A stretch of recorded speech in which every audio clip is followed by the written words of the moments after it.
It's debate night, but we're not in Milwaukee.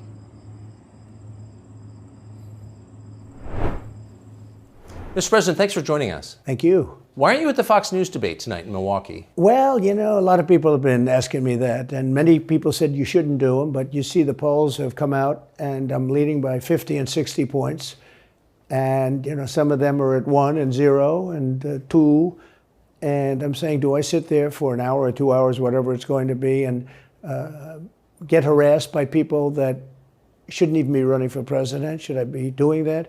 And a network that isn't particularly friendly to me, frankly. You know, they were backing Ron DeSanctimonious like crazy, and now they've given up on him. I mean, it's a lost cause. It reminded me very much of 2016. You know, in 2016, I went through the same stuff and had to fight them all the way, and then they became very friendly after I won, or just about when I was winning. But I just felt it would be more appropriate not to do the debate. I don't think it's right to do it. If you're leading by 50, 60, I have one problem leading by 70 points, and I'm saying, why am I doing it? And I'm going to have 8 people, 10 people, whoever made the debate, I don't know how many it is, but I'm going to have all these people screaming at me, shouting questions at me, all of which I love answering, I love doing, but it doesn't make sense to do them. So I've taken a pass, as you probably noticed. Well, I did. I'm grateful that you did.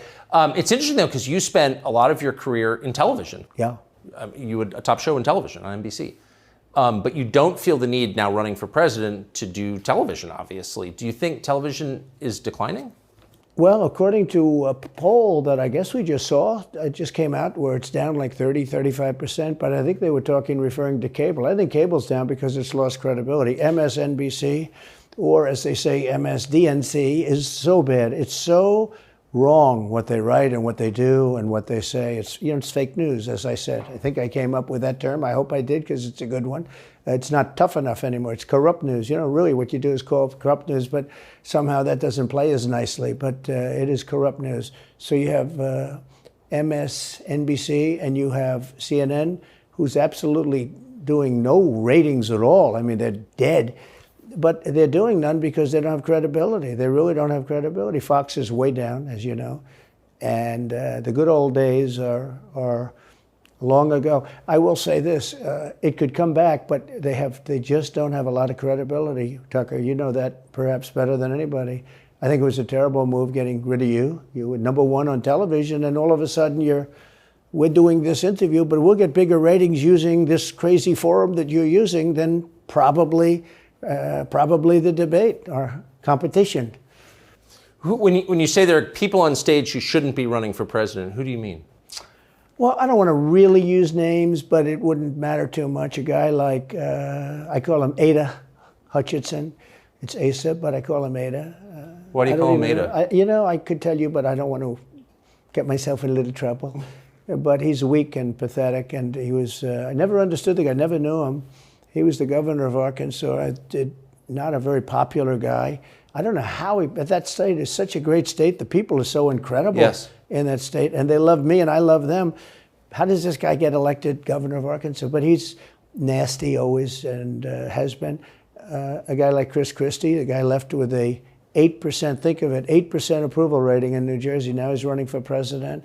And he runs solely on the basis, oh, let's get Trump. He's like a savage maniac. He's like a lunatic.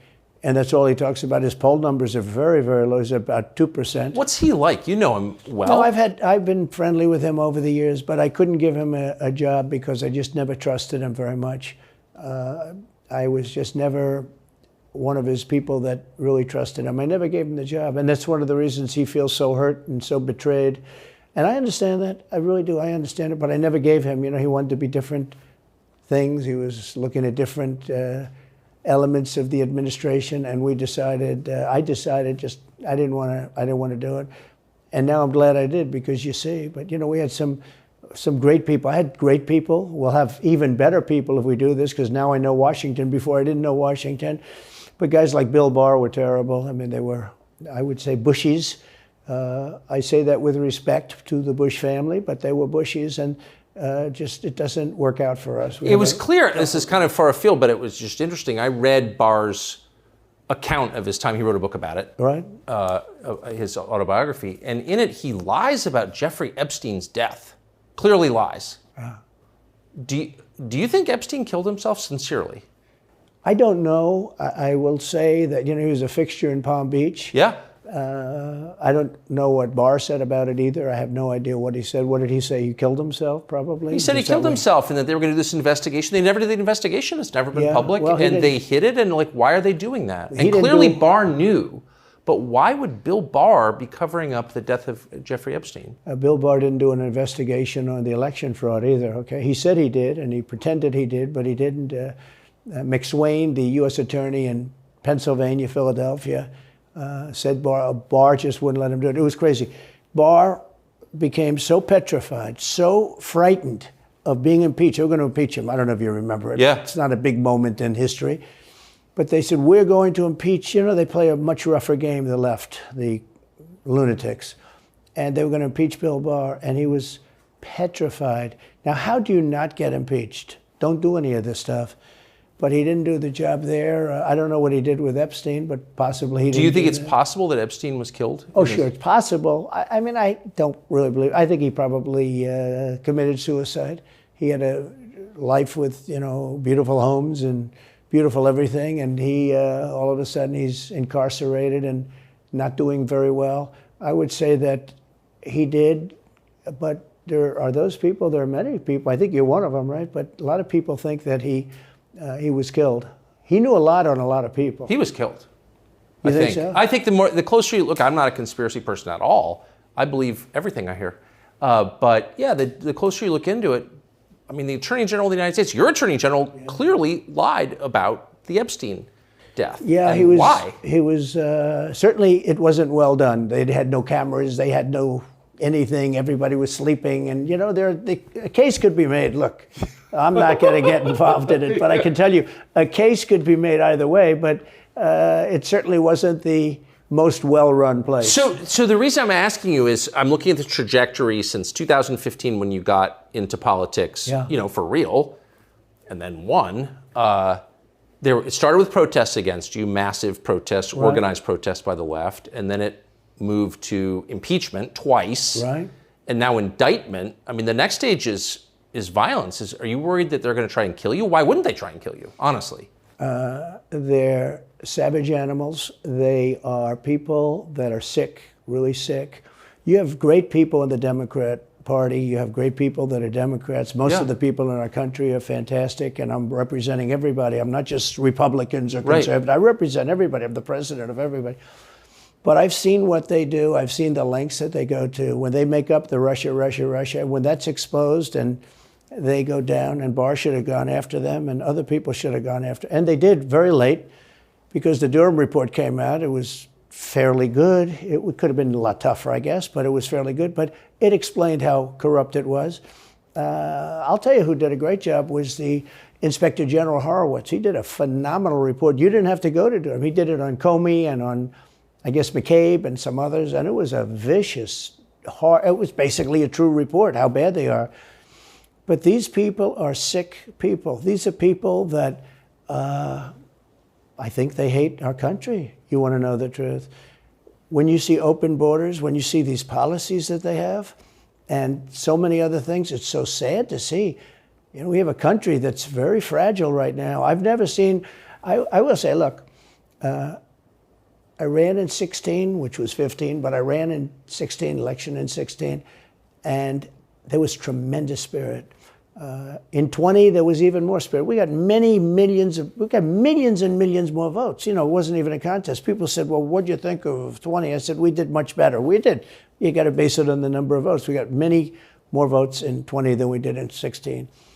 But the election was rigged. It was a rigged election. And with COVID, they used COVID to cheat in a lot of different things, and we have so much on it. It's like so easy.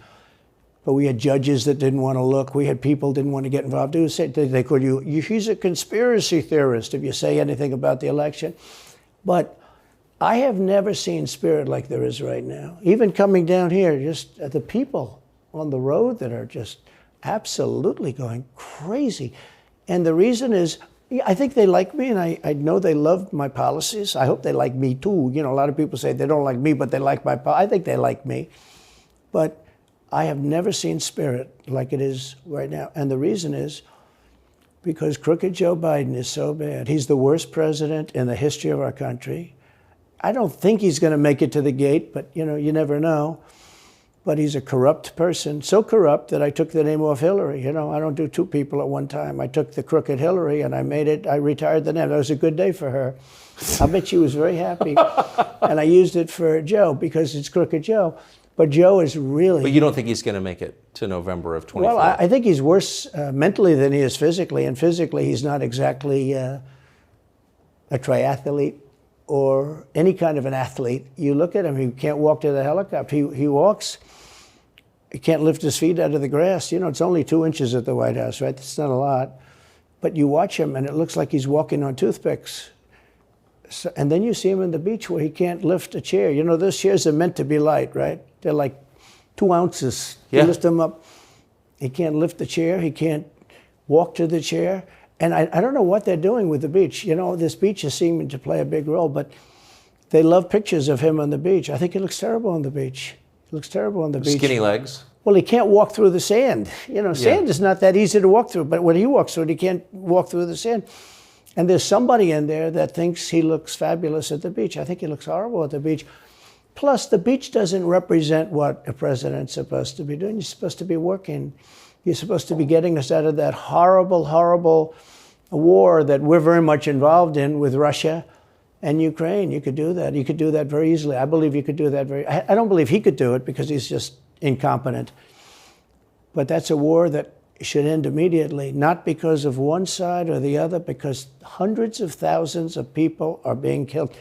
Can you imagine you're in an apartment house and rockets are going into that building and blowing it up and knocking it down? And why should anybody, human beings, these are human, whether they're Russian or Ukrainian or whatever they are, it's got to be stopped. And it can be stopped very easily. It would have never started. If I were president, it would have never started. So back to Biden, I'm interested. So you think he's failing? He obviously is failing. I think it's clear to everybody.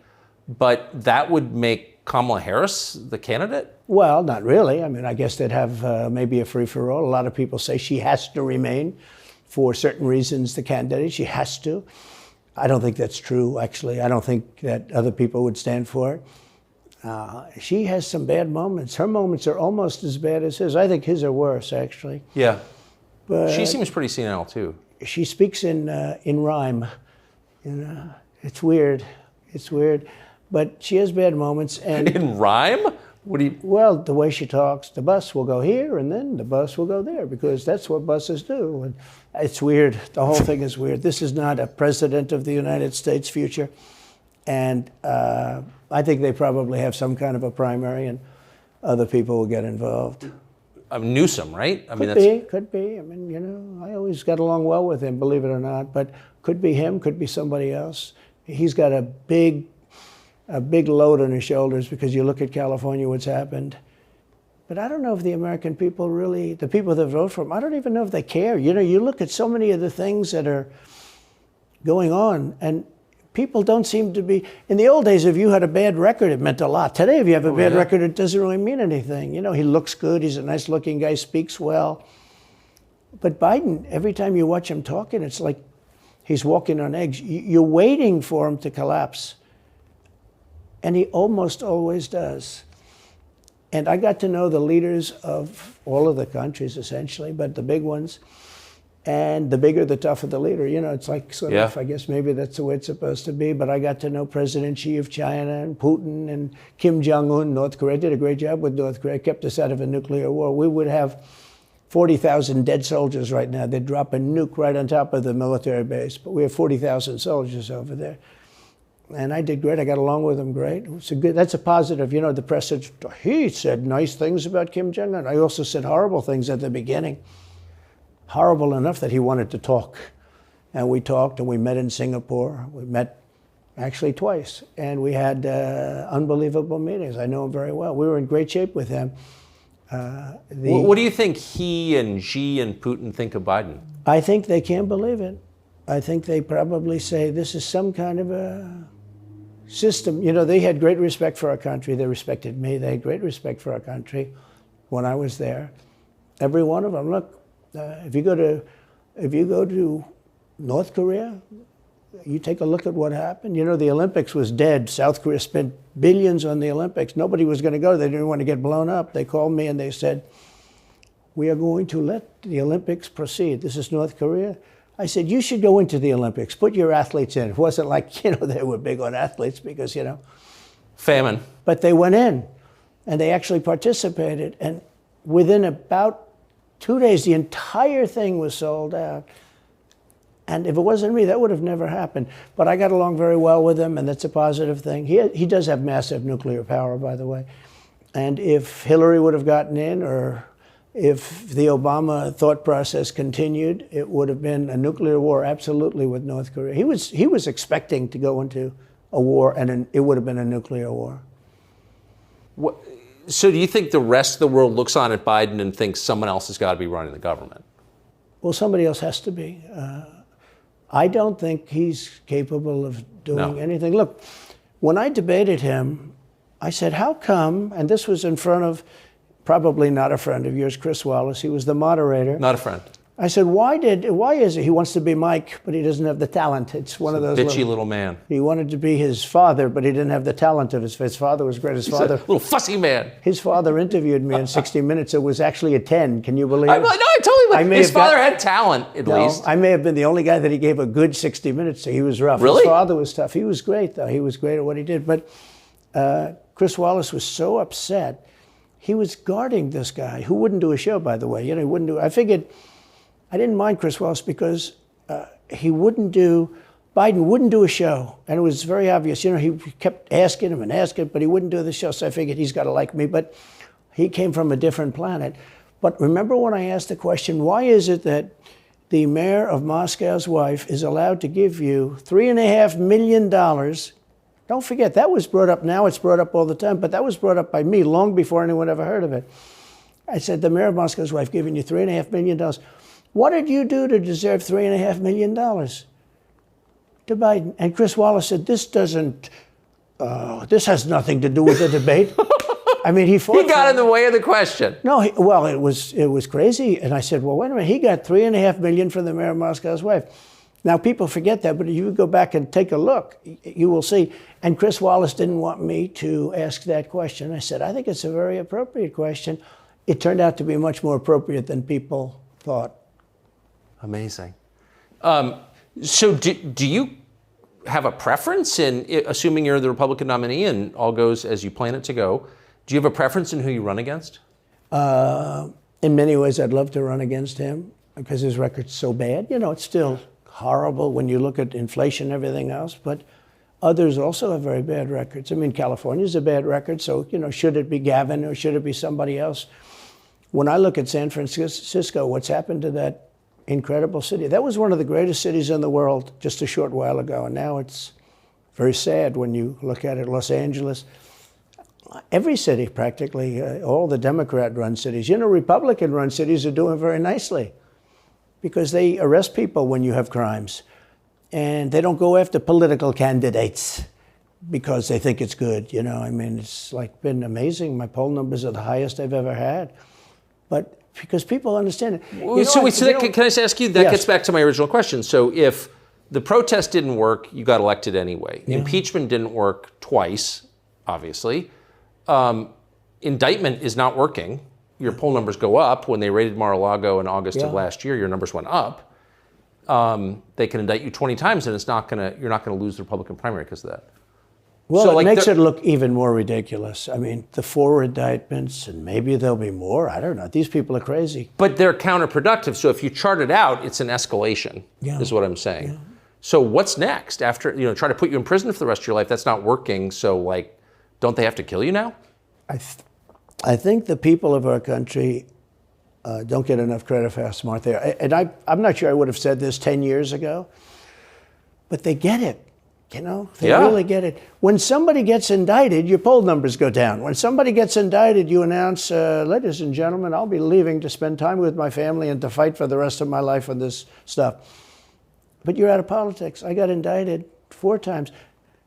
All trivia, nonsense, bullshit. It's all bullshit. it's horrible when you look and you look at what they're doing. The boxes hoax, I'm covered by the Presidential Records Act. I'm allowed to do exactly that. He's not covered, and he's got 25 times the number of boxes, and he's got them stored in Chinatown. He's got them stored in a flimsy garage underneath his Corvette at Penn. And by the way, at Penn, he gets millions of dollars. China pays this guy millions of dollars. See, I think he's the most corrupt president we've ever had. And he also has the distinction of being the most incompetent. And I believe both. I mean, he's both incompetent and corrupt. So and who is running I the actually government? believe he's compromised because China knows so much about him. They know where the money comes from. They know where it is, who paid it, and they probably paid it. Well, they do pay Penn, and he gets $1 million. I think he takes $999,000 because, keeps it a little bit under $1 million, like by $1. But he, in many ways, is a Manchurian candidate. We have a Manchurian candidate, and he's afraid to tell Russia to get out of Cuba. He's afraid to tell China to get out of Cuba. He's afraid. China now is building, think of this, China is building military installations in Cuba. The Cuban population of Miami is not too happy because they're never going to be able to go back. And you don't even hear about it. And the worst culprit is the press, the media, because normally, when I first heard that China's building installations in Cuba, and installations means military installations, okay, they said just some communication. They did that on the islands with Japan. They took the island, they started this massive construction, and they told everybody, including the Japanese have to be very careful. They told everybody that this is a housing development. They're going to build a housing development. And I said, how come the runway is 20,000 feet long? Private jets need 4,000 feet. They don't need 20,000 feet. The big ones need 20,000 feet. They don't even need 20.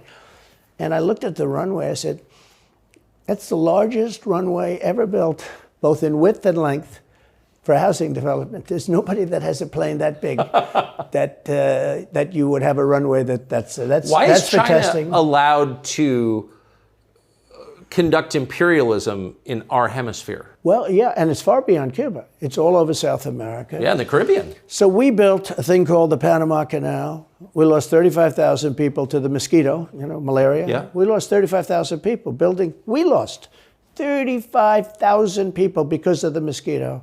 Vicious. They had to build under nets. It was one of the true great wonders of the world. As he said, one of the 9 wonders of the world. No, it was one of the 7. It happened a little while ago, It says 9 wonders of the world. You could make 9 wonders. He would have been better off if he stuck with the 9 and just said, yeah, I think it's 9.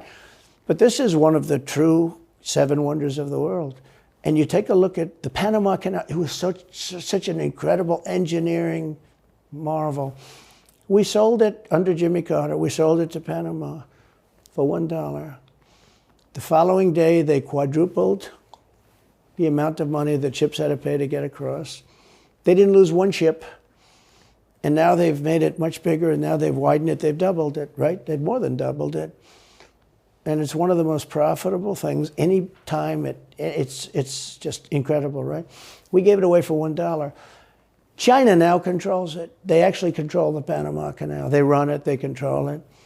And we shouldn't let that happen. And we can't let China be in Cuba. And they'll get out. If I'm president, they'll get out.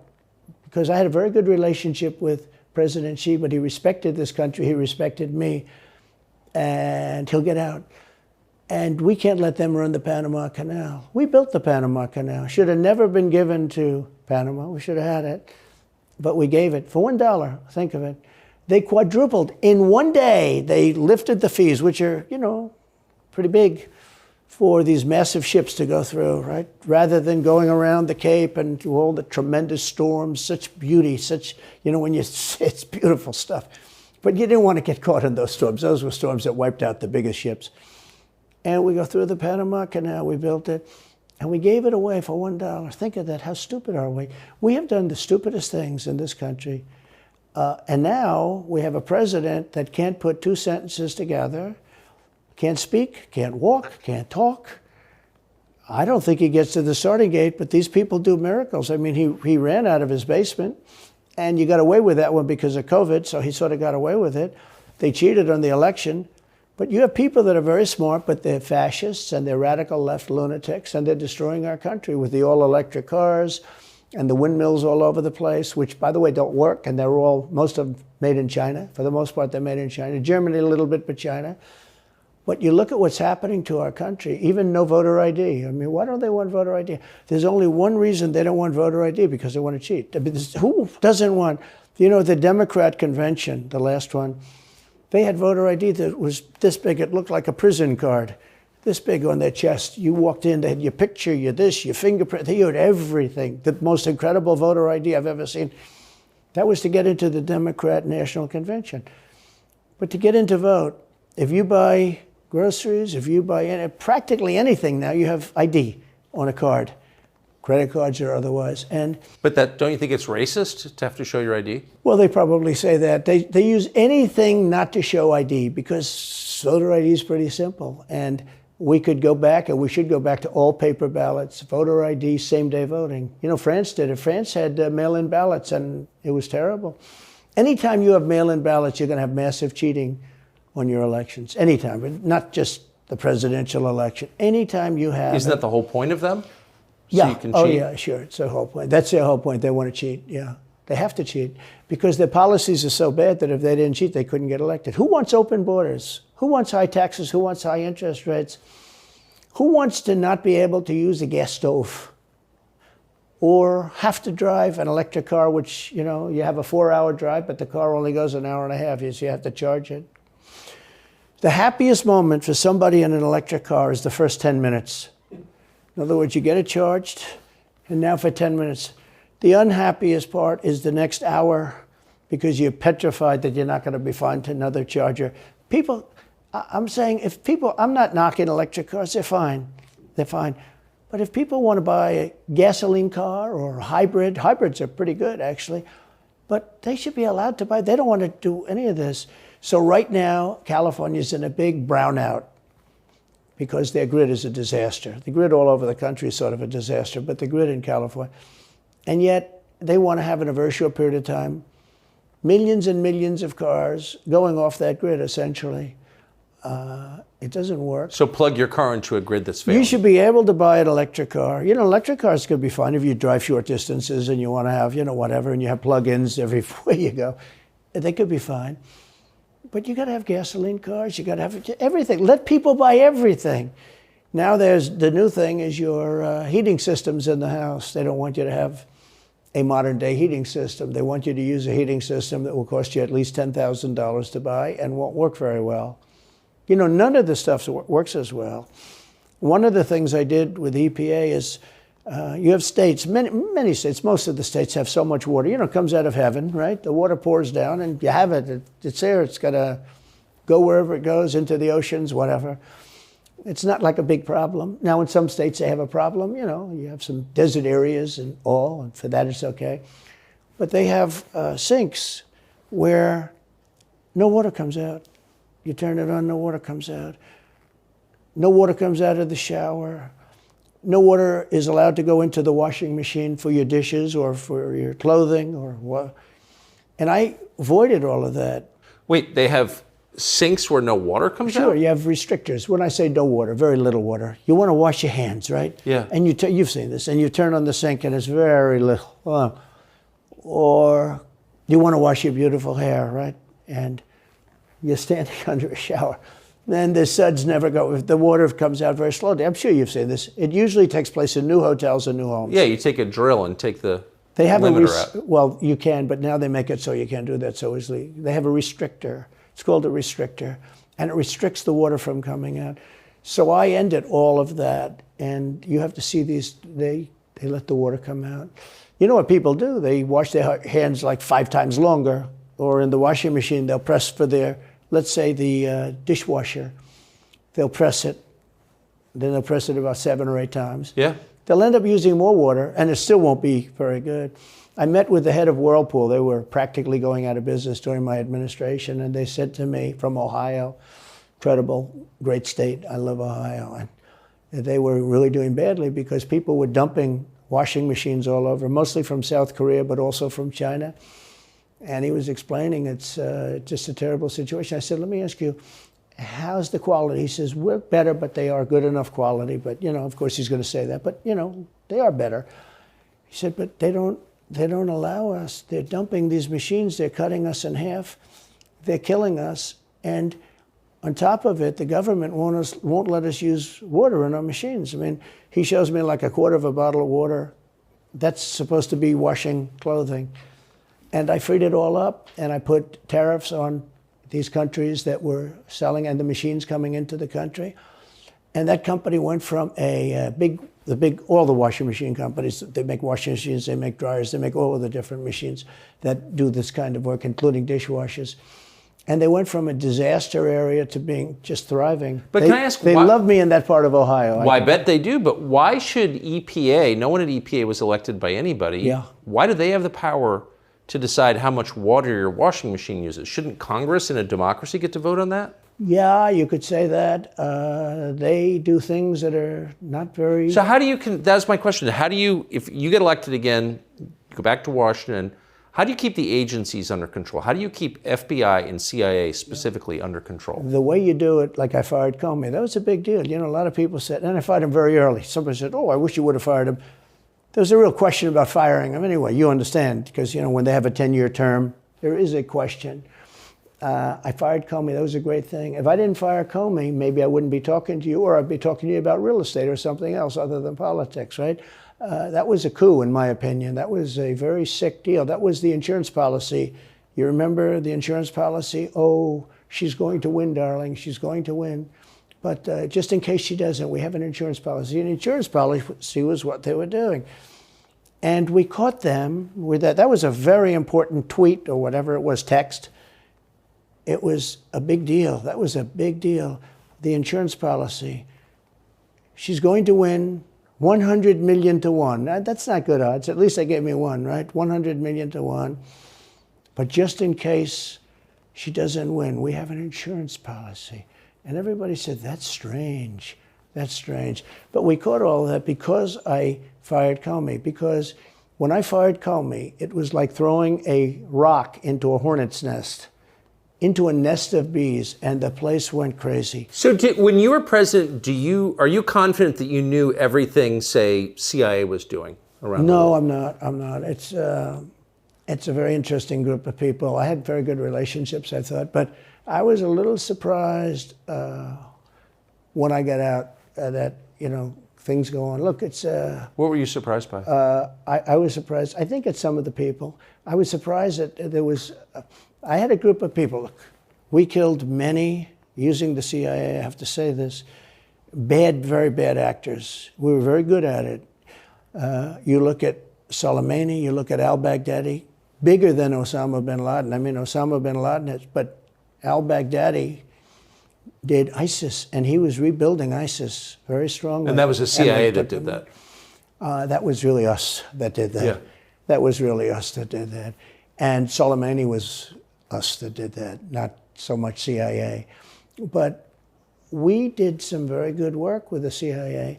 What I started, when I looked at the 51 intelligence agents saying that was the laptop from hell was Russia disinformation, when I took a look at that, I said, that's a horrible thing. They knew it wasn't. They knew it was not.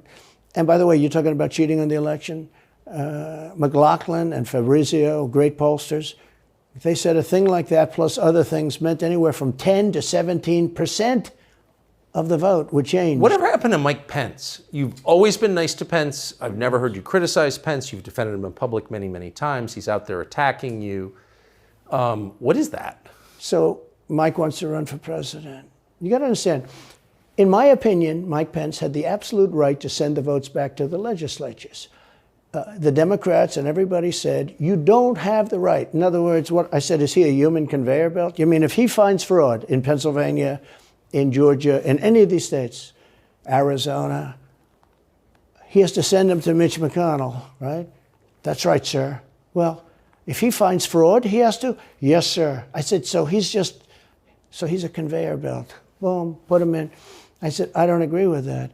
And we had some lawyers, not all, we had some lawyers that said, no, you do have the right to send them back to the legislatures to be rechecked. Because if you looked at what went on in Wisconsin, who, by the way, now agree with me, Wisconsin has been virtually, other than the fact they're not allowed to do anything statutorily. But Wisconsin has been, I mean, what they found is incredible. I mean, we won Wisconsin. But Mike Pence had the right, in my opinion, to send him back. Do you ever talk to him now? No, I haven't spoken to him in a long time. I was very disappointed in him. I didn't want to do what Thomas Jefferson did. Thomas Jefferson, it was Georgia. And it was, hear ye, hear ye, the great state of Georgia is not capable or allowed to tabulate their votes. And Thomas Jefferson, who was the vice president, said, is Georgia sure that they cannot tabulate their votes? Georgia is sure. He didn't send him back and have him redo it. He said, we will keep the votes of the great state of Georgia for Thomas Jefferson and his president. I didn't ask him for that. Could have done that too, but I didn't. I thought that would be turmoil. I asked him to send him back to his legislature, to the legislatures, you know, in Wisconsin, let's say. But why didn't he? I mean, you'd worked together for 4 years. You're the president. He's VP. You say you're aligned on everything. I think he got very bad advice. I really do. Now, let me tell you what happened. I sat there with a few people. I think his lawyer was in the room too. His lawyer was very much against it. There were other lawyers that felt you could do it. It was one of those things. I think you could have done it. I think you can always do something if you see fraud or if you see problems. But it's very interesting. So after the election was over, the rhinos got together with the Democrats and they redid the election, so you couldn't do it anymore. So then I called the people. I said, so in other words, you're saying I was right. You could do it. Yes, you could do it. In other words, they took the Voting Act and they redid it so the vice president no longer has the power to do what I said he could do. So when that happened, I said, wow. And you know, you'd look some of these Democrats in the eye and they'd say, he has absolutely no right to do it. And immediately after the election, they met rhinos, could name them all, and Democrats, and they approved legislation that takes away the right of the vice president to do it. So I said, so you're saying I was right. The vice president did have the right to do it, and they said, yes, he did. So if you're saying they stole it from you last time, why wouldn't they do the same this time? Oh, well, they'll try. They're going to be trying, yeah. And not only me, you know. Look, DeSantis is out. I think he's gone. So he was at a level. People have figured him out. He's gone. But if somebody else got in, other than me, they'll go at him just as viciously as they did me. These people are sick. They will go after them. And a lot of people say they won't be able to hold up. I do get credit for holding up quite well, I must tell you. I think it's... How do you do that? How do you get indicted, you know, every week and stay cheerful? It's... I think it's a lot easier because I'm so high in the polls, because it means the people get it. The people see it's a fraud. The people see it, like this horrible district attorney from just a little while ago, from essentially Atlanta, that's Fulton County. She said, basically, I don't have any right to challenge an election. Well, what about Stacey Abrams? What about Hillary Clinton? What about all of these Democrats that are still challenging my election? The same people that are saying he's challenging an election challenged my election. And they did it with slates. They did it with all sorts of things. They were very bad about it. But basically, they're suing me and they're saying you don't have any right to challenge it. If you challenge an election, we're going to indict you and put you in jail. So what they're doing is they've weaponized. And don't kid yourself, the DOJ and Biden and the whole group, they're watching all of this stuff. They love the local stuff. You know, the DA in Manhattan. Not only that, they put one of the DOJ top people into the Manhattan DA's office to run things. They don't even have a case against me. It's not even a case. Everyone says, even the Democrats say, you can't bring these cases. You have no case. The Attorney General or the District Attorney, Fannie Willis in Atlanta, she's getting killed. Basically, she's saying Trump doesn't have the right to criticize an election. But you've been around long enough now. You've seen many elections criticized. I mean, Hillary Clinton goes crazy. Every time she talks, she says, he's not the president. Jimmy Carter said, he's not the president. Well, I am the president. Hillary Clinton called me, by the way, at 3:02 in the morning to congratulate me the night of the election. Did her voice crack? Well, her voice was, it's very different, I will say. I won't get into that. But what do you mean? Her voice was very different. Don't forget, they were all celebrating at 5 o'clock in the afternoon. And I came home and I said, you know, I think we won. I felt we won because the rallies are so big. You know, we'd go to Wisconsin and we'd go to Georgia.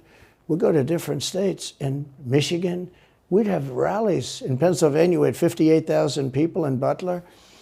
And I said, you know, how are we losing this? How do you have a rally where you have from 50 to 100,000 people, many of them? You know, I did 7 a day for a couple of days. That's a lot. That's a lot. These are big rallies, too. And I didn't hold back. I didn't say, let's make them let's do abbreviations, right?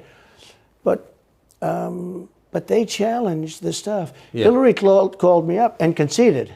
Now, the word is that Obama said you have to do that. But she called up and totally conceded. But now, you know, every time you see her on television, she's saying, like, well, she's challenging the election. Do you think... So that would mean that she should be indicted, but that would mean also that Stacey Abrams in Georgia should be indicted, because she still thinks she won the election for governor. She still thinks that. She's never recanted. And do you think Stacey Abrams will be indicted for that? No, of course not. She won't be. The Democrats don't get indicted for things like that. They don't get impeached. No, it's a different thing. With that being said, yes, I had great support when they did impeachment hoax #1 and impeachment hoax #2. Jim Jordan, the House was fantastic. And actually the Senate was very good for me, other than, you know, Mitch McConnell. I think if he had, it's too bad I endorsed him. He was begging, he was going to lose that race, and I endorsed him, and he ended up winning the race because of my endorsement. He was down, he was going to lose to Amy McGrath. She was $90 million in cash, all set to go. She was leading by 3. He was going down. I did him a favor, and then 3-4 months later, he really wanted to impeach me. He's a bad guy. But if you look at what's going on politically, it's so interesting. The level of loyalty is different in politics than it is in normal life, I will say. With that being said, I've had great loyalty also. But the House was fantastic. The Senate was very good. You know, they overrode Mitch McConnell. Mitch McConnell, in my opinion, was trying to get senators to impeach me, especially for the second one. And on the first one, he acted very, very slow. He should have gone much faster.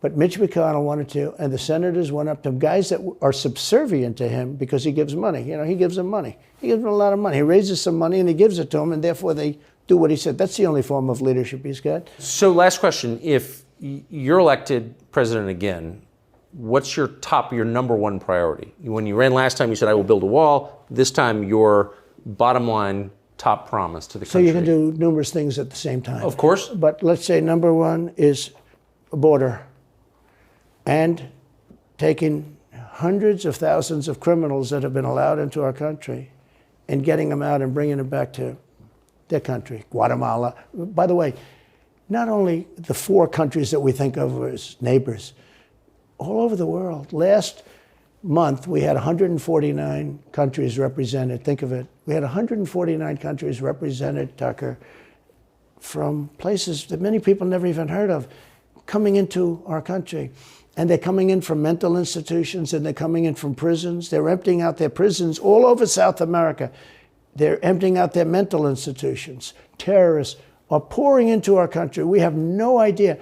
I had the strongest border in the history of our country, and I built almost 500 miles of wall. You know, they like to say, oh, was it less? No. I built 500 miles. In fact, if you check with the authorities on the border, we built almost 500 miles of wall. And I had another 200 that I was going to build. You know, it's like water, it seeks. And we're going to build another 200. We built it. It was all set to go. All they had to do was install it. It would have taken 3 weeks. And that's when I found out. I said, I think these people actually want open borders. The first thing I would do would be, I would seal up the border good and tight, except for people that want to come in legally. Do you think we're moving towards civil war? There's tremendous passion and there's tremendous love. You know, January 6th was a very interesting day because they don't report it properly. I believe it was the largest crowd I've ever spoken before. And you know some of the crowds I've spoken before. And like July 4th on the Mall. I think they had 1 million people there.